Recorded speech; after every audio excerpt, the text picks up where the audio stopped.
Good morning and welcome to the first press conference here at May Dreams Gardens to address the hopes and dreams for the start of the season of gardening here. So I'd like to make a few opening remarks before we get started. First of all, thank you all for coming, and I hope everybody had a good winter and got the kind of rest that they need. I know my friends down in the south and out on the west coast, you had to garden all through it. Sorry about that, but here at May Dreams Gardens, we got to relax a little bit. So the season did start in earnest last Sunday with the first of the pansies being purchased and potted, and will continue as the weather continues to improve. So with that, I'm going to go ahead and take a few questions. So could I have the first question? Thank you. Carol, Hortons Holov here. What are you most looking forward to this gardening season? Thank you, Hortense. What I'm most looking forward to this season, I think, are the same things that I look forward to every year, and that's the milestones. I enjoy planting the peas and then harvesting them, and I look forward to some new varieties of flowers that are coming out onto the market. I look forward to actually being outside. After a while, you kind of get tired of being inside all the time, even though, you know, pick up beautiful houseplants. But I just mostly look forward to the season. Kind of a lame answer. That's what it is. Next question, please.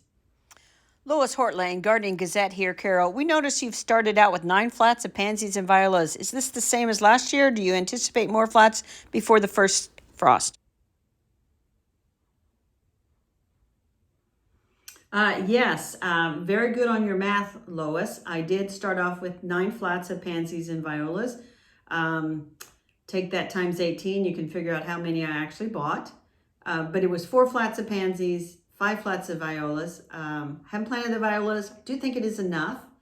I am going to actually take that evidence back to the greenhouse so that they can recycle it or reuse it however they want, because as every gardener knows, there is no point in leaving evidence around about how many plants you're actually buying. As for buying more plants before the first frost, I'm still breathing. Absolutely. Of course I'm going to buy more. I'm going to get snapdragons, which are frost tolerant. I'm also going to get alyssum, which is frost tolerant.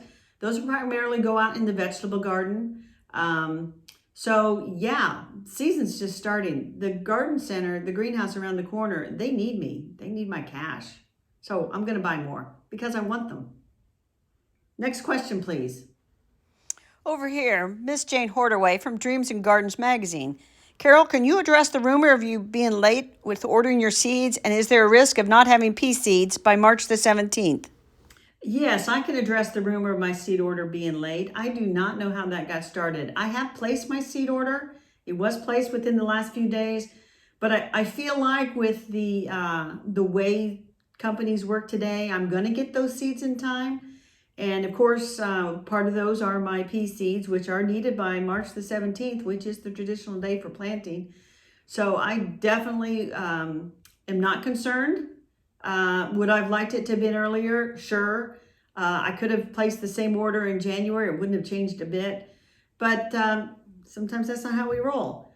Regardless, I have a contingency plan. I can always go down to the garden center, buy some seeds there. I'm also going to be at the Indiana Flower Patio Show 3 different days, speaking on Monday the 16th, Tuesday the 17th, and Thursday the 19th.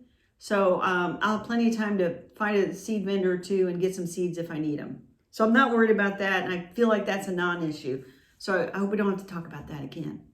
Next question, last question. Bartlett Green Pea May Dreams, Chief Scribe and reporter for the Garden Fairies here at May Dreams Gardens. We are garden fairies, and we want to know about the crocus lawn and if you still take credit for it.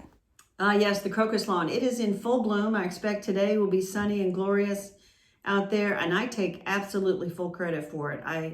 I feel like there's no teaming crocus. It's all me going out there and planting those in the fall. I don't get any help from anybody else. I plant about 1,000 each year. And so, yeah, you garden fairies, do you do a little bit in the spring? Sure, you open and close them, so the rumor has. But I feel like that's ancillary to the real work, which is planting them in the fall. So I take 100% credit for the crocus lawn. And I garden Don't piss off the garden fairies. Oops. Yeah, garden fairies, thank you for your help with the crocus lawn. I really appreciate it. And I'm going to give you some credit indeed. So with that, before this thing gets out of hand, I'd like to say welcome to the gardening season. I hope you've enjoyed this press conference from May Dreams Gardens. And if you did, would you go ahead and subscribe to my brand new YouTube channel, which has been out there for years, but never got anything put on it hardly. And give me a thumbs up down in the reviews. So with that, happy gardening, everybody. And whatever you do, make sure you're planting something. Bye now.